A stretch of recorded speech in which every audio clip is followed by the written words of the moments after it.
about the genealogies in Matthew and Luke. What exactly do you want me to reconcile? Be more specific. Yeah, so we've kind of heard a lot of the attempted reconciliations, right? Like the levirate marriage and stuff. But I want to know in particular, like when you're in discussions with, let's say, Muslims or atheists and stuff like that, what is your like preferred way? Number one, for the Muslim, I don't answer it. I say, why are you attacking the Gospels if you believe Muhammad? You guys keep following the wrong approach. Follow the approach that CP, myself, employ. I'm not saying I'm on CP's level. Follow the approach. You don't defend biblical discrepancies to a Muslim. A Muslim, because of Muhammad, has to believe my Bible is the perfect preserved words of God. He has to join me in defending the Bible and affirming it and reconciling those errors. You guys keep debating the wrong issues and letting them get away with murder. You must force them to seriously contend with what Muhammad believed about the Bible. You believe in Muhammad. You believe what he says. If I show you he said my Bible is not corrupt, it's preserved, you got to stop attacking it. But if you attack it, that means you don't believe in Muhammad. So reject and condemn him as a false prophet, then I'll answer your question. So I don't answer the question for them. For the atheist who brings it up, my question for the atheist would be, why is that relevant to the historicity of the Gospels? Are you assuming that documents must be inerrant without error to be historically reliable? You know you can't assume that, because if that's your criterion, you can't do history for many things, because there are many sources that we're dependent on for certain historical events that are full of discrepancies, but no serious historian discards them. A historian will apply criteria to sift through the authentic, inauthentic, to arrive at an accurate portrayal of historical events. So why are you attacking the Gospels on the basis of alleged discrepancies in the genealogies when that does nothing to affirm the overall basic historicity of the historical Jesus, his claims, his death and resurrection, and his appearances to his disciples? So what are you trying to get at with alleged Bible discrepancies? I see. You're following the wrong approach.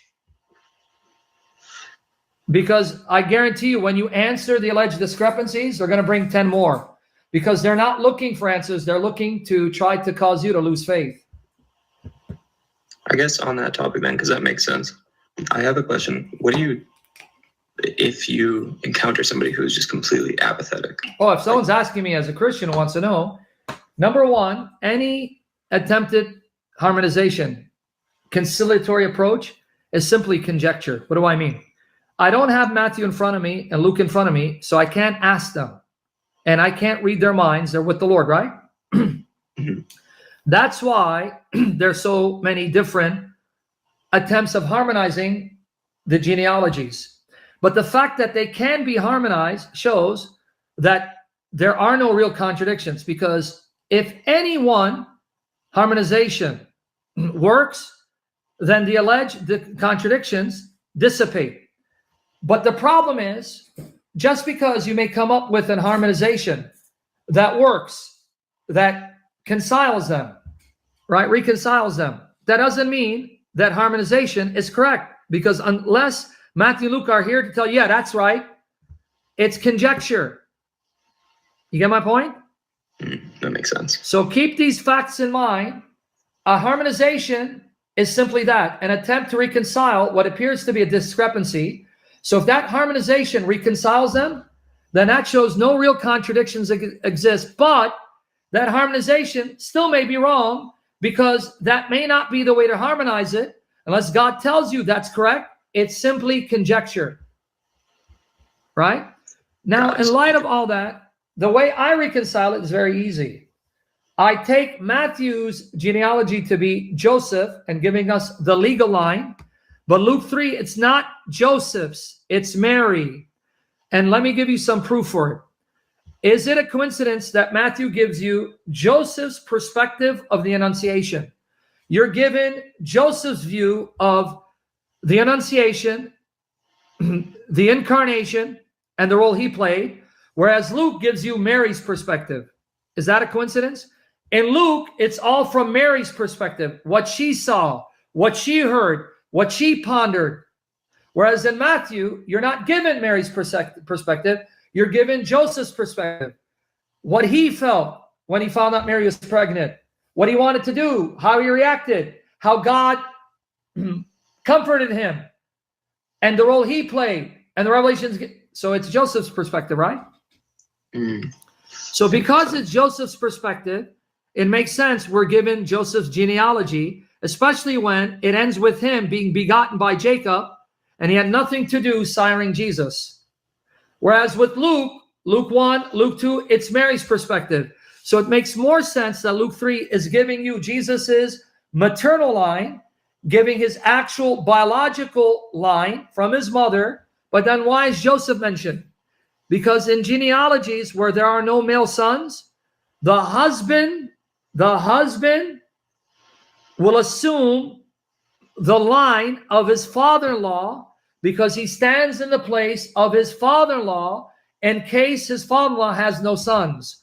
And you find that in 1 Chronicles chapter 2, verses 34 to 36, where a man from Judah had no sons but daughters, and his daughter married his Egyptian male servant, and that son born to the Egyptian male servant was accounted to the father-in-law, not to the Egyptian, to continue the father-in-law's line. Here, read it for me. Open up 1 Chronicles chapter 2, verses 34 to 36. 32 to 36. Read it for me. And the sons of Jada, the brother of Simei. Slowly, so we don't go too fast. And the sons of Jada, the brother of Simei, Jether and Jonathan. And Jether also died without children. But Jonathan begot Phaleth. 1 Chronicles 2, 34 to 36. Oh, 34. Sorry. And Sesan had no sons, but daughters. And he had what? No sons, but daughters. Okay. And a servant, an Egyptian named Jerah. Jared or Jerahai? Oh, I'm Dewey Rams. Okay, that's fine. That's because that's why you threw me off. It's okay, Jared. That's fine. And he gave him his daughter to wife, and she bore him Ethai. And Ethai begot Nathan, and Nathan begot Zabad. Did you see this? The grandson from his daughter continued his line, not the Egyptian line. He said, "No son, but daughters." The line is from Sheshan, because it's talking about the line of this particular clan of Judah. So it's not talking about the Egyptian. It's mentioning he had no sons. So his daughter sired a son to continue his line for him, even though the father was Egyptian. So technically, even it's not necessarily part of the line, but it's going to be genealogically part of the line. Yeah, because it's still his grandson. It's still his descendant biologically through his daughter, but it's not from his son. So he's not continuing his line through a son, but through a daughter. And the father happened to be Egyptian. So that son is not considered Egyptian, because you're supposed to take your father's ethnicity. Here, because he had no sons, though his Egyptian male servant fathered his grandson from his daughter, the grandson was still considered a Judahite and reckoned to his grandfather on his mother's side, because now he's going to continue his grandfather's line. Got it. You get it? Yeah, so in the case of Mary, Jesus is truly the biological descendant of Heli. Therefore, though Joseph is acting in the place of Mary, the reason why is because he has no sons, so his son-in-law will be reckoned in the place of the genealogy representing Mary's father. Okay, so the line kind of takes over at that point. Because Joseph would continue the line. Had he had children from Mary, that's the thing. But now, the line of Heli ends with Jesus, biologically, because she had no children. Wow. But if they had children, the children would be reckoned for the father-in-law, even though he had no sons, only a daughter. And here's what's ironic. Joseph would represent his line, but nonetheless, Joseph did nothing to give him a son through Mary. The Holy Spirit did, and the line still ended with Jesus. Got it. Now, someone said, but hold on, doesn't church traditions say Mary's father's name was not Eli Heli, it was Joachim. Yeah. I always get the two names wrong. Is it Joachim or Joachim? I get these, for some reason, the im or the een, I always confuse. I believe it's Joachim. Yeah, but in English we'd say what? So it's an in. Yeah, I believe it's that. Okay. Well, wait. The tradition says his name was Joachim. Joachim. Well, folks, last time I checked, people had two names: Matthew Levi, Simon Peter, Thomas Didymus, Solomon Jedediah. Yeah. So what? He could be Joachim, and his name can also be Eli. In fact, you have a variant of Joachim, Eliakim. Joachim, and there's a variant, Eliakim. So Eliakim is equivalent to Joachim.